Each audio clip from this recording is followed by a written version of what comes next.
بسم اللہ الرحمن الرحیم رضیت باللہ ربا وبالاسلام دینا وبمحمد نبیا علیہ الصلاۃ والسلام۔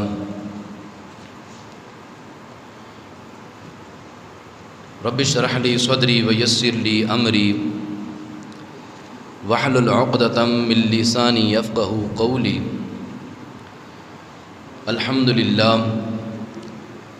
للہ وحدہ والصلاة والسلام علی من لا نبی بعدہ وعلی آلہ واصحابہ الذین اوفوا عہدہ۔ اما بعد فاعوذ باللہ من الشیطان الرجیم۔ بسم اللہ الرحمن الرحیم۔ فصل لربک وانحر۔ صدق اللہ مولانا العظیم۔ ان اللہ وملائکتہ یصلون علی النبی یا ایہا الذین آمنوا صلوا علیہ وسلموا تسلیما۔ صلاۃ والسلام علیک یا سیدی یا رسول اللہ وعلی آلک واصحابک یا سیدی یا حبیب اللہ۔ مولایا صلی وسلم دائما ابدا علی حبیبک خیر الخلق کلہم۔ محمد ذکرہ روح انفسنا، محمد شکرہ فرد علی الامم۔ یا رب صلی وسلم دائما ابدا علی حبیبک خیر الخلق کلہم۔ اللہ تبارک و تعالی جل جلالہ وعم نوالہ وتم برہانہ وعظم شانہ وجل ذکرہ وعز اسمہ کی حمد و ثنا، اور حضور سرور کائنات مفخر موجودات زینت بزم کائنات دستگیر جہاں غم گسار زماں سید سروراں حامی بے کساں قائد المرسلین خاتم النبیین احمد مجتبیٰ جناب محمد مصطفیٰ علیہ الصلاۃ والسلام کے دربار گہر بار میں ہدیت درود و سلام عرض کرنے کے بعد نہایت ہی واجب الاحترام معزز و محتشم سامعین کرام، رب ذوالجلال کے فضل اور توفیق سے ماہ ذی الحجہ شریف کا دوسرا جمعۃ المبارک ہم سب کو پڑھنے کی سعادت حاصل ہو رہی ہے۔ آج کے خطبہ جمعہ میں مسائل قربانی کے حوالے سے انشاءاللہ گفتگو کریں گے۔ رب ذوالجلال کی بارگاہ اقدس میں دعا ہے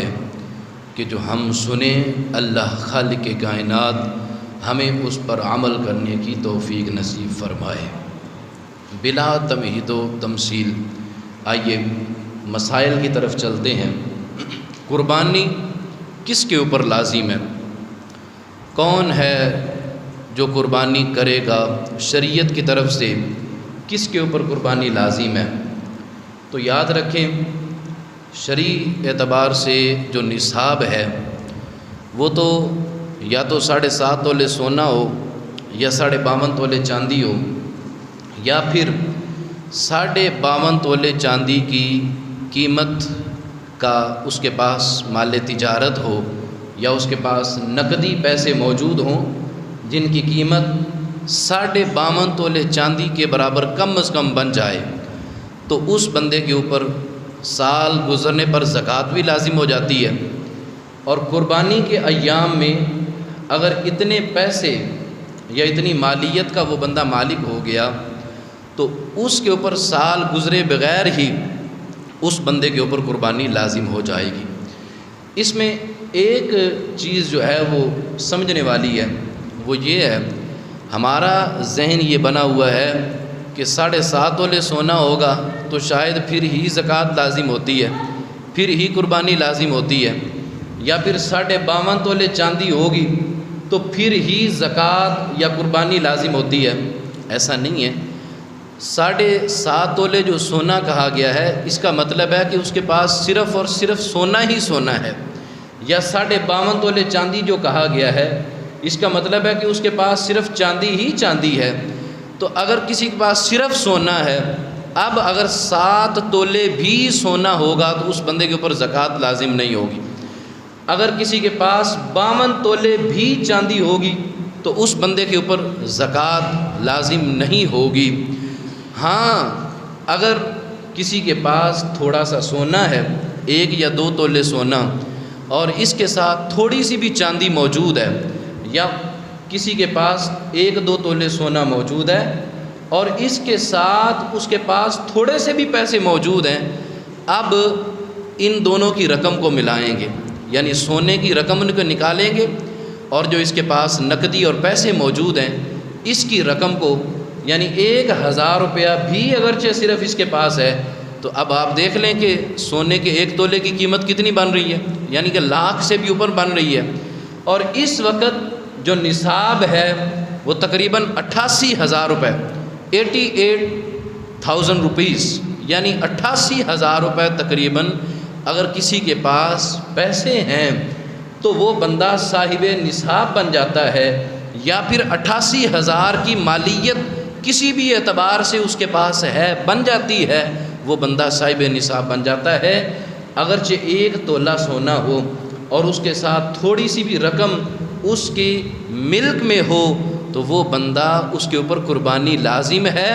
سال گزرنا بھی ضروری نہیں ہے۔ حتیٰ کہ عید کے تیسرے دن بھی اگر کسی کے پاس اتنی رقم آ گئی ہے کہ 88,000 روپے تک اس کی مالیت پہنچ گئی ہے، وہ کسی بھی طریقے سے وہ مالک بن گیا اس مالیت کا، تو اس بندے کے اوپر تیسرے دن بھی قربانی لازم ہو جائے گی۔ خاص طور پر ہماری مائیں بہنیں اس مسئلے کی طرف توجہ کریں، یعنی کہ عام طور پر ان کے پاس جولری ہوتی ہے، سونا ہوتا ہے، اور اس کے ساتھ کچھ نہ کچھ ان کے پاس چاندی بھی ہوتی ہے، اور چاندی نہ بھی ہو تو کچھ نہ کچھ رقم ان کے قبضے میں، ان کی ملک میں ہوتی ہے، 1000 2000 10,000 20,000 50,000 انہوں نے اپنی الگ سے رقم رکھی ہوئی ہوتی ہے۔ تو یاد رکھیں اگر کسی میری ماں یا کسی میری بہن نے کچھ بھی رقم اپنے پاس رکھی ہوئی ہے، یعنی اگرچہ 1000 روپیہ ہی ہے صرف اس کے پاس، قربانی کے دن آ گئے اور اس کے پاس 1 تولہ سونا بھی ہے، کم از کم 1 تولہ سونا، اب اس میری ماں بہن بیٹی کے اوپر قربانی لازم ہو جائے گی۔ اب اس کے لیے ضروری ہے کہ وہ قربانی کرے، اگر قربانی نہیں کرے گی تو گناہ گار ہوگی۔ اب اس کے پاس ہے ہی 1000 روپیہ تو پیسے کہاں سے لے گی؟ تو اس کے لیے ضروری ہے کہ وہ اپنے خاوند سے پیسے لے یا اپنے ماں باپ سے کسی بھی طریقے سے، یا اپنا سونا بیچے، جو بھی کرے شرعی اعتبار سے، شریعت کی طرف سے اس عورت کے اوپر یا اس بندے کے اوپر جس کے پاس 1 تولہ سونا اور کم از کم تھوڑی سی بھی رقم اس کے پاس آ گئی ہے تو اس کے پاس اس کے اوپر قربانی لازم ہو جائے گی۔ اگر کسی نے قرض دی ہوئی ہے کسی کو رقم، کسی کو قرض دیے ہوئے ہیں پیسے، اب ملنے ہیں یا نہیں ملنے یہ ایک الگ بات ہے، لیکن اس کے پیسے کسی کے پاس ہیں، اس نے لینے ہیں اس سے، اور فی الحال اس کو ملے نہیں ہیں، لیکن وہ پیسے اتنے ہیں جو نصاب کو پہنچ سکتے ہیں، نصاب سے زیادہ ہی ہوں گے، تو اب اس بندے کے اوپر بھی قربانی لازم ہوگی۔ یعنی عید کے دنوں میں، قربانی کے دنوں میں اگر اس کی مالیت اگرچہ کسی کے پاس ہے، اس نے کسی سے وہ قرضہ لینا ہے، لیا نہیں ہے فی الحال، تو یا تو اس بندے سے رابطہ کرے کہ کم از کم مجھے اتنے پیسے دے دو کہ قربانی کا جانور آ جائے، یا پھر کسی اور بندے سے ادھارے پیسے پکڑے اور ادھارے پیسے قرض لے کر یہ بندہ قربانی کرے گا، اور اس کے اوپر قربانی کرنا ضروری اور لازم ہوگا۔ باپ اور بیٹے اکٹھا کاروبار کرتے ہیں، کوئی بھی کاروبار ہے، کوئی دکان ہے، کوئی تجارت کا کام ہے،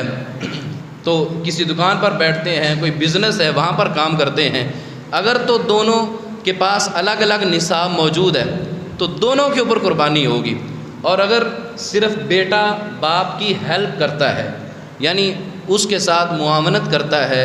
اس کا نائب بن کر، اس کا ایک ورکر بن کر، یا اس کے بطور معاون بن کر اس کے ساتھ کام کرتا ہے، سارے پیسے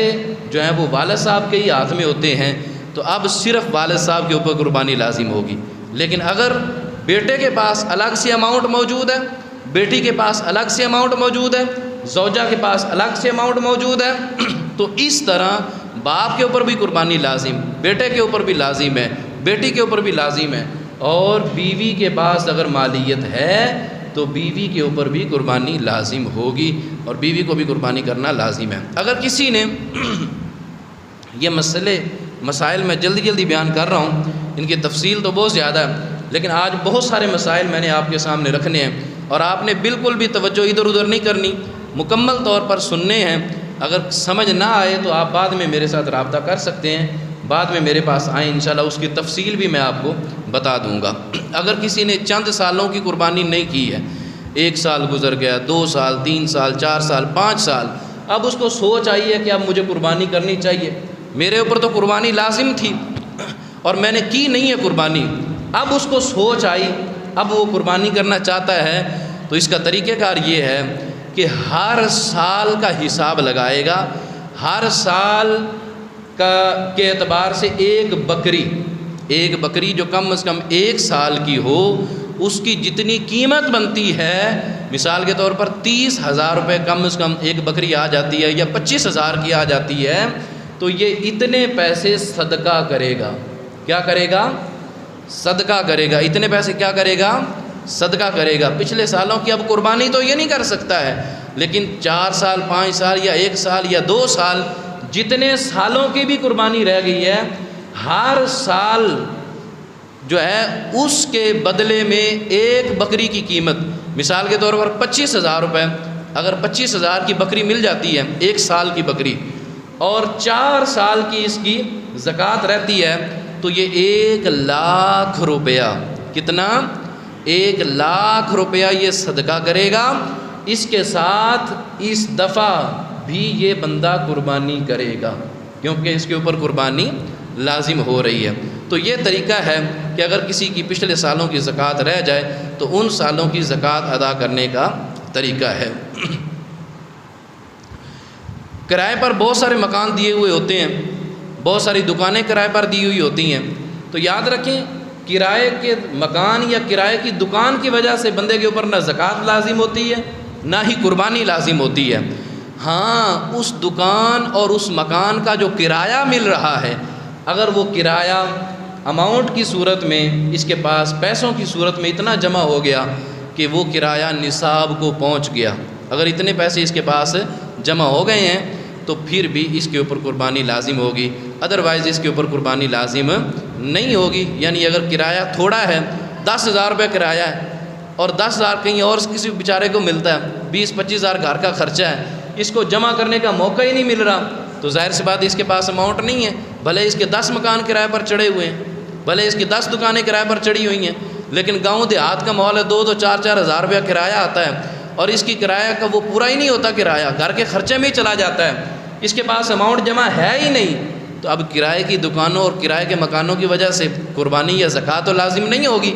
ان مکانوں یا دکانوں کا کرایہ اگر اس کے پاس آیا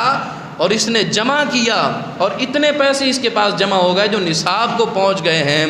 تو پھر اس صورت میں اس بندے کے اوپر قربانی لازم ہوگی۔ اگر کوئی بچہ نابالغ ہے، باپ کی طرف سے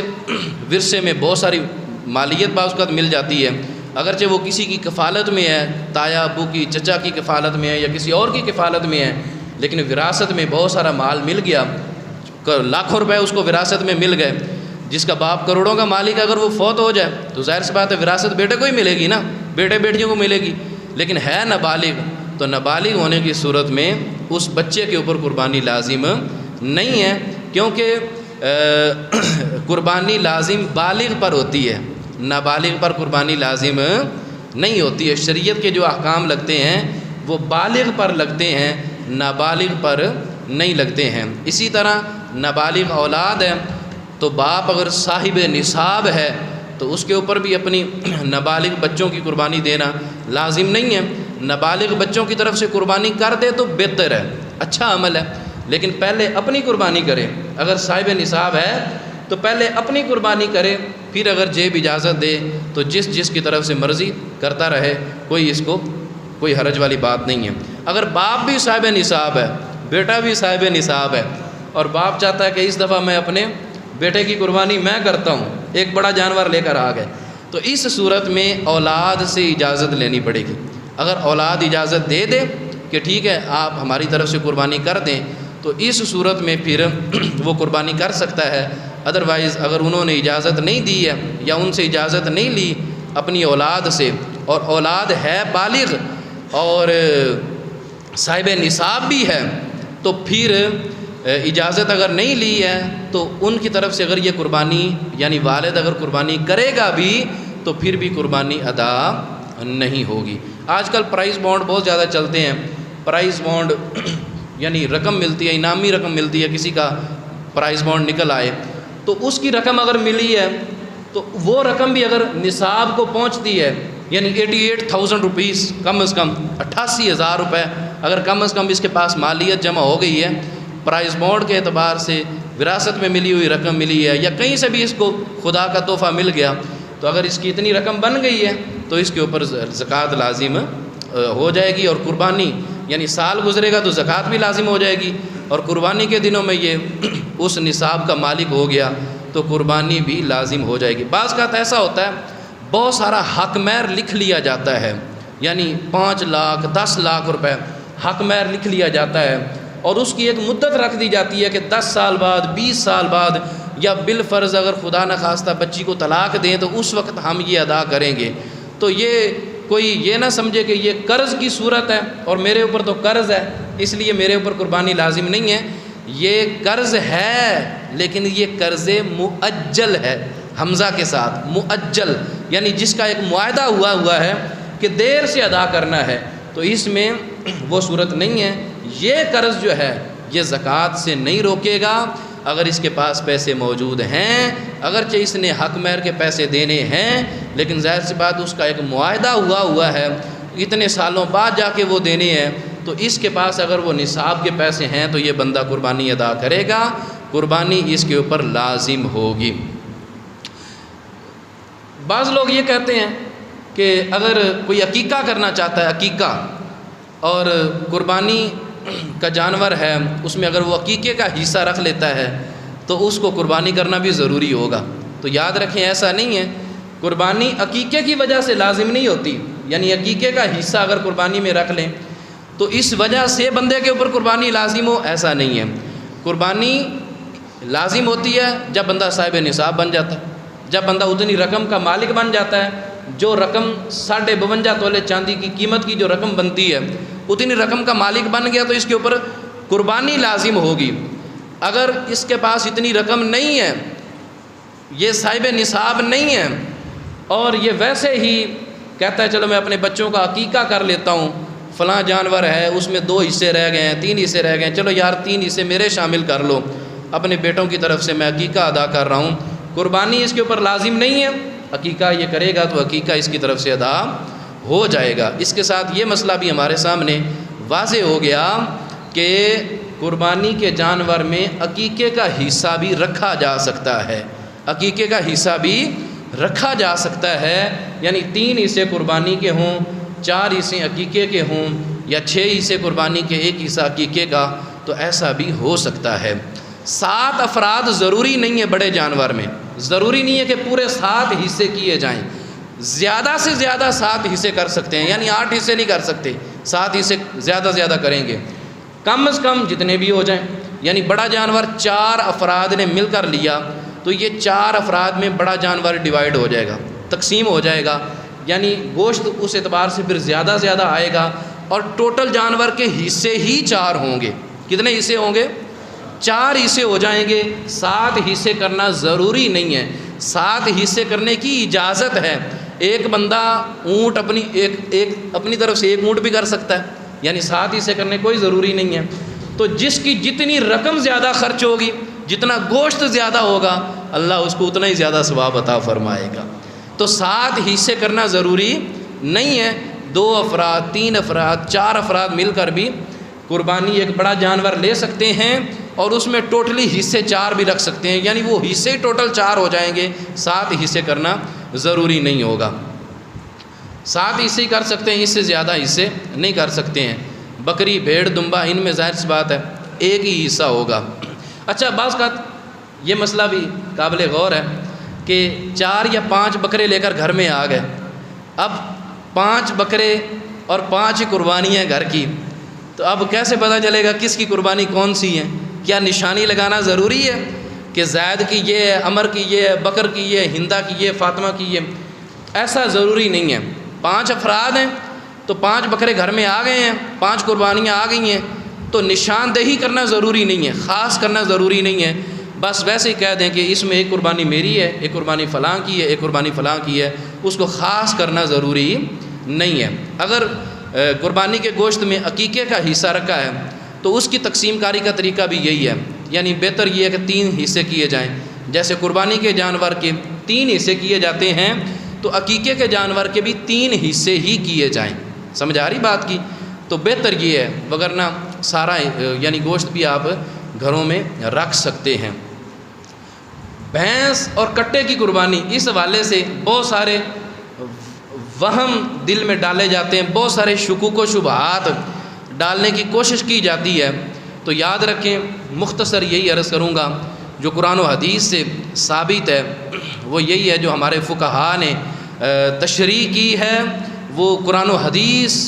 سے جو ثابت کیا ہے وہ یہ ہے کہ الجاموس من جنس البقرہ، یعنی کہ جو بھینس ہے یا کٹا ہے یہ بھی گائے کی جنس میں سے ہی ہے۔ بھائی بات سنیں، کتنی عجیب بات ہے، جب زکوٰۃ کی باری آئے، جانوروں کی زکوٰۃ بھی ہوتی ہے، ان کو بولتے ہیں سائمہ جانور، سائمہ سین کے ساتھ، سائمہ یعنی خود چل پھر کر گزارا کرنے والے جانور، یعنی خود جو چل پھر کر چرتے ہیں، کھاتے ہیں، اللہ کی زمین سے گزارا کرتے ہیں سارا سال، ان کی زکوٰۃ بھی دینی ہوتی ہے، یاد رکھیں۔ تو ان جانوروں کی جب زکوٰۃ کی باری آتی ہے تو یہ لوگ پتہ کیا کرتے ہیں، کہتے ہیں جی گائے کی زکوٰۃ ہے تو بھینس کی زکوٰۃ بھی دیں، کٹے کی زکوٰۃ بھی دیں۔ بھائی کیوں دیں؟ کہتے ہیں گائے کی جنس میں سے بھینس بھی ہے، کٹا بھی ہے، یعنی جیسے کٹے اور بھینس کی زکوٰۃ دینی، جیسے بکرے گائے کی زکوٰۃ دینی ویسے کٹے کی زکوٰۃ بھی دینی ہے۔ وہاں پر یہ گائے، بھینس اور کٹے کو مانتے ہیں، لیکن قربانی جب آتی ہے تو ان کو موت پڑ جاتی ہے اور شکوک و شبہات پھیلانا شروع کر دیتے ہیں۔ سوشل میڈیا پر بڑا واویلا مچاتے ہیں یہ لوگ کہ نہیں جی بھینس کی قربانی ثابت کرو، کٹے کی قربانی ثابت کرو، کہ کہاں لکھا ہوا ہے؟ تو قرآن و حدیث سے اللہ کا شکر یہ ثابت ہے، اور ہمارے فقہاء نے، ہمارے محدثین نے، علامہ ابن عابدین شامی رحمۃ اللہ تعالی علیہ جنہوں نے فتاوی شامی لکھا، در مختار، اور بڑے بڑے فقہاء کرام، انہوں نے یہ ثابت کیا اور انہوں نے یہ لکھا الجاموس من جنس البقرہ، یعنی جو بھینس اور کٹا ہے یہ بھی گائے کی جنس میں سے ہی ہے، یہ بھی گائے کی جنس میں سے ہی ہے۔ تو جیسے گائے کی قربانی جائز ہے ایسے ہی بھینس اور کٹے کی قربانی بھی جائز ہے۔ یاد رکھیں بکرا 1 سال کا ہونا ضروری ہے، دوندا ہونا یہ کوئی نہیں مانے رکھتا، دانت خود توڑ لیتے ہیں، آج کل دھوکہ بہت زیادہ ہے، بیپاری دانت خود توڑ کر لے آتے ہیں، تو آپ نے تحقیق کرنی ہے کہ یہ 1 سال کا ہے یا نہیں ہے۔ ہاں اگر دمبا ہے یا چھترا ہے، دور سے دیکھنے کا سال بھر کا لگتا ہے، 6-7 ماہ کا ہے لیکن سال بھر کا لگتا ہے دور سے دیکھنے سے، تو یعنی سال بھر کا ایک چھترا ہے اور اس کے ساتھ ایک 6-7 ماہ کا ہے، دونوں کو آپس میں کھڑا کر دیں، یعنی اگر میچ ہو رہے ہیں، یعنی کوئی زیادہ فرق نہیں ہے، کوئی آدھا انچ تھوڑا بہت فرق ہے تو کوئی حرج نہیں ہے، سال بھر کا لگ رہا ہے تو اس کی قربانی ہو جائے گی۔ دانتوں کا کوئی اعتبار نہیں ہوتا، یعنی کسی کے دانت ٹوٹیں، بعض کا گھر کا پلا ہوا جانور 2.5 سال اس کی عمر ہو جاتی دانت نہیں ٹوٹتے، 2 سال عمر پوری ہو جاتی دانت نہیں ٹوٹتے، تو دانت ٹوٹنا بعض کا 2 سال سے پہلے دانت ٹوٹ جاتے ہیں، تو یہ چیز معنی نہیں رکھتی کہ دانت ٹوٹ جائیں تو قربانی ہو جائے گی، دانت نہیں ٹوٹے تو قربانی نہیں ہوگی۔ عمر کو دیکھیں، شریعت کے اندر عمر کا اعتبار ہے کہ اس کی عمر 2 سال، بڑا جو جانور ہے اس کی عمر 2 سال ہے یا نہیں، 2 سال ہے قربانی جائز ہے، 2 سال نہیں ہے قربانی جائز نہیں ہے، بات ختم۔ اچھا، کسی بندے کے پاس 45,000 روپے ہے اور وہ کہتا ہے کہ میں 15,000 کے 3 بکرے لے آؤں یا پھر 45,000 کا ایک ہی بکرا لے آؤں موٹا تازہ، میرے لیے کیا حکم ہے، افضل کیا ہے، یعنی 3 قربانیاں کروں یا پھر ایک ہی جو بہترین ہو؟ تو حکم شرع یہ ہے کہ حضور علیہ الصلوۃ والسلام نے جس چیز کو پسند فرمایا وہ یہ ہے کہ جو قربانی ثواب کے اعتبار سے جو بہتر ہے وہ یہ ہے کہ جو قیمت کے اعتبار سے بھی زیادہ ہو اور جس میں گوشت بھی زیادہ ہو. گوشت کے اعتبار سے موٹی تازی ہو قربانی، جانور موٹا تازہ ہو، اور قیمت کے اعتبار سے بھی زیادہ ہو. تو اس بندے کے لیے 3 جانوروں سے بہتر ہے کہ یہ ایک ہی 45 یا 50 ہزار کا موٹا تازہ خوبصورت جانور خرید کر لائے اور یہ بندہ اس کی قربانی کرے. اس کے لیے اس کی قربانی کرنا افضل ہے. اگر جانور خریدا ہے، کوئی مالدار ہے، اس نے جانور خریدا، وہ مر گیا یا اس کا کوئی عیب نکل آیا. منڈیوں میں بہت زیادہ دھوکے ہیں، رات کو خریدنے جائیں صبح کوئی نہ کوئی عیب نکلا ہوتا ہے، پھر پریشان ہو جاتے ہیں اب کیا کریں. تو غنی مطلب یہ کہ مالدار جو ہے اس نے اگر جانور خریدا ہے اور جانور کو مسئلہ بن گیا، چوری ہو گیا، مر گیا، کچھ بھی ہو گیا اس کو، تو اب جو دوسرا جانور لینا ہے وہ کم از کم اس قیمت کا ہونا چاہیے یا پھر اس سے زیادہ قیمت کا ہونا چاہیے. اسی طرح گھر کا پلا ہوا جانور جس میں قربانی کی نیت کی ہوئی تھی، اگر اس کو سیل کرنا چاہتے ہیں اور ارادہ ہے کہ کوئی اور جانور لے لیں تو اس کو ویسے سیل نہیں کرنا چاہیے. لیکن اگر اس کو سیل کر کے اس سے اچھا جانور لینا چاہ رہے ہیں، اس سے بہتر قیمت والا جانور لینا چاہ رہے ہیں، تو اب آپ جانور اس سے بہتر قیمت والا لے سکتے ہیں اور اس کو سیل بھی کر سکتے ہیں. اور فقیر ہے جس کے اوپر قربانی لازم ہی نہیں ہے، اب یہ مسئلہ تھوڑا دور نکل جائے گا. جس کے اوپر قربانی لازم نہیں ہے نا، وہ ہر طرح کا جانور قربانی کر سکتا ہے.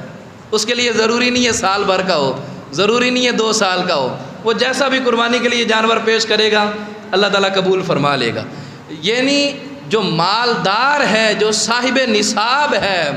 اس کے لیے وہ ضروری ہے ساری شرطیں کہ جانور ٹھیک ٹھاک ہونا چاہیے، 1 سال کا یا 2 سال اس کی قیمت ہونی چاہیے. جو صاحب نصاب ہی نہیں ہے، بچوں کے لیے گوشت کا انتظام کرنا چاہتا ہے، تو وہ جانور اگر کوئی شرط نہیں بھی پائی جاتی ہے، وہ نفلی قربانی کرنا چاہتا ہے تو نفلی قربانی اس کی ادا ہو جائے گی.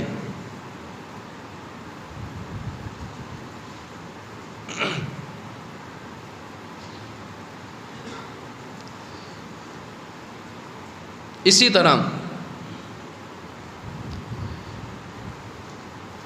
اگر کسی کے پیدائشی سینگ ہی نہیں ہے، پیدائشی سینگ نہیں ہے تو ظاہر سی بات اس کی قربانی میں کوئی مسئلہ نہیں ہے. یا پھر کسی کا سینگ ٹوٹ گیا ہے لیکن زخم ٹھیک ہو گیا، سینگ جڑ سے ٹوٹ گیا، جڑ سے نکل گیا، یا پھر بعض کا جڑ سے سینگ کسی نے خود نکلوا دیے لیکن زخم ٹھیک ہو گیا ہے، تو اب اس کی قربانی درست ہے، جائز ہے. ہاں کسی جانور کا زخم ہے ابھی باقی ہے، سینگ ٹوٹ گیا، زخم باقی ہے، تو اب اس جانور کی قربانی نہیں ہوگی. سینگ اگر اوپر سے کٹنگ کروائے ہیں، زیادہ بڑے تھے، اس کو آری کے ساتھ یا کسی چیز کے ساتھ اس کو کٹنگ کروا دیے ہیں، کٹوا دیے ہیں، تو اس میں کوئی حرج والی بات نہیں ہے. سینگ کٹا ہوا جو جانور ہے اس کی قربانی ہو سکتی ہے. بکری کے اندر،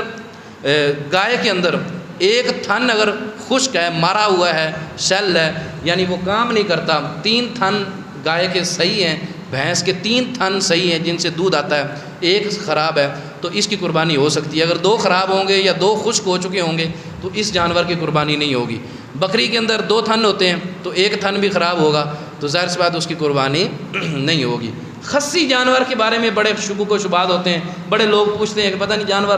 خصی جانور کی قربانی ہونی ہے یا نہیں ہونی. تو یاد رکھیں، خصی کسی بھی طرح سے اس کو خصی کیا گیا ہے، حتیٰ کہ اس کے یعنی جو عضو وغیرہ ہے، جو اس کے مخصوص اعضاء ہیں جن کو دبا کر خصی کیا جاتا ہے، تو اگر ان کو کاٹ بھی لیا گیا اور ان کو دبا کر خصی کر دیا گیا تو خصی جانور کی قربانی جائز ہے. کیا ہے؟ خصی جانور کی قربانی کیا ہے؟ جائز ہے. سیدنا ابو ہریرہ رضی اللہ تعالیٰ عنہ بیان کرتے ہیں، میں یہاں ساتھ تھوڑی دلیل بھی ذکر کر دوں تاکہ کوئی یہ نہ کہے کہ مولوی صاحب اپنی طرف سے مسئلہ کر رہے ہیں. یہ ابن ماجہ شریف میں یہ حدیث پاک لکھی ہوئی ہے. حضرت ابو ہریرہ فرماتے ہیں کہ رسول اللہ صلی اللہ علیہ وسلم جب قربانی کا ارادہ ان یضحیٰ، جب قربانی کا ارادہ فرماتے اشترا، تو آپ کون سا جانور خریدتے؟ آپ 2 بڑے بڑے موٹے موٹے سینگوں والے چت کبرے اور کھسی کیے ہوئے مینڈے خریدتے. کون سے؟ کھسی کیے ہوئے مینڈے آپ خرید فرماتے اور ان کی آپ قربانی کرتے۔ تو اس کا مطلب پتہ چلا کہ کھسی کیے ہوئے جانور کی قربانی یہ افضل ہے، یہ اس میں زیادہ ثواب ہوتا ہے۔ تو بہرحال اس میں کوئی شکوک و شبہات والی کوئی دوسری بات نہیں ہے، اس کی قربانی بالکل ہو سکتی ہے، جائز ہے، اس میں کوئی حرج والی بات نہیں ہے۔ جانور کے نا کان چرے ہوئے ہوتے ہیں، آپ منڈی میں اکثر دیکھو جانور کے کان کٹنگ کیے ہوتے چرے ہوئے ہوتے ہیں، تو چرے ہوئے جانور کی قربانی جائز ہے۔ لیکن اگر جانور کا کان کاٹا ہوا ہے، یعنی اس کا پیس ہی اتار لیا ہے، کان کا حصہ ہی اتار لیا ہے، تو اب پھر یعنی کان کے 3 حصے آپ کر لیں، یعنی 9 انچ کا مثال کے طور پر کان ہے، 9 انچ کا، اگر 3 انچ کان کٹا ہوا ہے اب قربانی نہیں ہوگی، اب قربانی نہیں ہوگی۔ اسی طرح اگر کان میں سوراخ ہیں تو ٹوٹل پیمائش کر لیں، 9 انچ مثال کے طور پر پیمائش بنتی ہے، تو اس کے جو سوراخ ہیں اگر وہ 3 انچ بن جاتے ہیں، یعنی تیسرا حصہ تو بن گیا نا، 3 حصے 3 6 9 یعنی تو پھر تہائی اگر لیں گے تو تیسرا حصہ وہ 3 انچ ہی بنے گا۔ تو 3 انچ اگر اس کے کانوں میں سوراخ ہے یا اس کا کان کٹا ہوا ہے تو اس کی قربانی نہیں ہوگی۔ اگر کان ویسے چرا ہوا ہو، چیرا لگا ہوتا ہے بعض کا، تو اس کی قربانی ہو جائے گی، اس میں کوئی حرج والی بات نہیں ہے۔ ٹائم ہمارا اس بات کی مزید اجازت نہیں دے رہا کہ بات کو مزید آگے پڑھایا جائے، لیکن چند ضروری مسائل میں آپ کے سامنے رکھنا چاہتا ہوں۔ جانور ذبح کرتے کرتے کسی نے اس کا سر ہی اتار دیا، یہ جانور ہے وہ سر جا رہا ہے، تو یوں اگر صورت بن گئی ہے تو اس کی قربانی بھی ہو جائے گی، اس کی قربانی بھی ہو جائے گی۔ وہ جانور حلال ہے، پاک ہے، طیب ہے، طاہر ہے، کوئی حرج والی بات نہیں ہے۔ بعض لوگ کہتے ہیں کہ یہ پتہ نہیں یہ مکروہ ہو گیا، تو مکروہ نہیں ہوا، جانور کے سر کو بھی کھا سکتے ہیں، جانور کو بھی کھا سکتے ہیں، لیکن بلا وجہ اتنی اندر تک چھری نہیں لے کر جانی چاہیے کہ حرام مغزی کٹ جائے۔ یہ مسئلہ انشاءاللہ عید کے دن بیان کریں گے کہ کتنا جانور کو ذبح کرنا چاہیے اور آپ لوگوں نے کیا کیا خیال کرنا ہے اس دفعہ جب اپنے جانوروں کو آپ نے ذبح کروانا ہے۔ یہ قصائی بڑے بے رحم ہوتے ہیں، آپ نے خود رحم کرنا ہے ان جانوروں کے اوپر، آپ رحم کریں گے تو انشاءاللہ یہی جانور آپ کی بخشش کا ذریعہ بنیں گے۔ اور اگر یہ قصائی بے رحم ہوتے ہیں، یاد رکھیں یہ بے رحم ہوتے ہیں، یہ تو ابھی جانور ہل رہا ہوتا ہے تو اس کی کھال اتارنا شروع کر دیتے ہیں، اس کے اعضاء کاٹنا شروع کر دیتے ہیں صرف پیسے کی لالچ میں۔ لیکن آپ نے یہ وہاں پر کھڑے ہونا ہے اور وہاں پر یہ سارا معاملہ آپ نے کرنا ہے، یہ انشاءاللہ عید کے دن مسئلہ بیان کریں گے۔ تو سارا اگر الگ بھی ہو گیا کوئی حرج والی بات نہیں ہے۔ رات کے وقت قربانی کر سکتے ہیں تو یہ نہیں یا نہیں کر سکتے، تو اس لیے اس کے لیے مسئلہ یہ ہے کہ قربانی 10 ذی الحجہ کی صبح سے لے کر صبح فجر کی نماز کے بعد، یعنی جب سورج طلوع ہو جائے وہاں سے لے کر 12 کی مغرب سے پہلے تک، یہ 3 دن ہوتے ہیں، 10 11 12، ان 3 دنوں میں رات میں کریں دن میں کریں جب مرضی کریں قربانی ہو جائے گی۔ پہلے ناپسندیدہ عمل ہوتا تھا پہلے دور میں، جس وقت لائٹوں کا انتظام نہیں ہوتا تھا، دیے جلتے تھے، اب تو اعلیٰ سے اعلیٰ لائٹس لگی ہوئی ہوتی ہیں، کوئی مسئلہ نہیں ہوتا۔ تو اگر روشنی کا انتظام اچھا ہے، کوئی مسئلہ نہیں ہے، تو پھر کوئی حرج والی بات نہیں ہے، آپ رات کو بھی کر سکتے ہیں، دن کو بھی کر سکتے ہیں۔ اور یہ سارے مسائل کے دلائل میرے پاس موجود ہیں، کسی نے اگر کوئی مسئلہ کسی کا ریفرنس چیک کرنا ہو تو آپ چیک کر سکتے ہیں۔ قربانی کے گوشت جب تک چاہیں مرضی استعمال کریں، پہلے 3 دن تک تھا کہ 3 دن تک کریں، لیکن بعد میں حضور علیہ الصلوۃ والسلام نے اجازت عطا فرما دی کہ تمہیں اجازت ہے جب تک چاہو قربانی کا گوشت استعمال کرو۔ میت کی طرف سے اگر قربانی کر رہے ہیں، میت کی طرف سے، والد کی طرف سے، والدہ کی طرف سے مرحوم ہے، تو ان کا گوشت بھی 3 حصے کریں، خود کھا سکتے ہیں، رشتہ داروں کو دے سکتے ہیں، مسلمانوں کو دے سکتے ہیں۔ اور اگر کوئی وصیت کر کے مرا ہے کہ بیٹا میری طرف سے قربانی کرنی ہے، تم نے کوئی وصیت کر کے اگر مرا ہے تو اس کے گوشت کی 1 بوٹی بھی نہیں کھا سکتے، سارے کا سارا گوشت تقسیم کرنا ضروری ہے، غریبوں اور فقیروں میں سارا بانٹ دیں، گھر میں 1 بوٹی بھی اس کی نہیں رکھ سکتے۔ ہاں کسی نے وصیت نہیں کی ہے، بہت دیر پہلے کے فوت ہوئے ہیں، آپ اپنی طرف سے ویسے ان کی طرف سے کرنا چاہتے ہیں تو آپ کر دیں، اور اس کا گوشت آپ گھر میں بھی کھا سکتے ہیں، اوروں کو بھی دے سکتے ہیں۔ اسی طرح غیر مسلم کو یہ آ جاتے ہیں بھگوڑے، عید کے دنوں میں آ جاتے ہیں، عیدی دے دیں ہمیں، گوشت دے دیں ہمیں، تو یاد رکھیں جو آپ کے رب کا نہیں ہو سکا، جو آپ کے رب کے دربار کا بھگوڑا ہے، وہ اس گوشت کا حقدار نہیں ہے۔ وہ آپ کے نبی کو نہیں مانتے ہیں، وہ کلمہ رسول نہیں پڑھتے ہیں، وہ حضور کو نہیں مانتے ہیں۔ یہ حلال پاک اور طیب گوشت ہے، یہ سنت ابراہیمی ہے اور سنت محمدی ہے، تو اس کے قابل نہیں ہیں یہ لوگ، اس گوشت کے قابل نہیں ہیں۔ یہ گوشت پاک ہے، یہ کافر ناپاک ہے۔ پاک چیز ناپاک کو نہیں دینی چاہیے، پاک چیز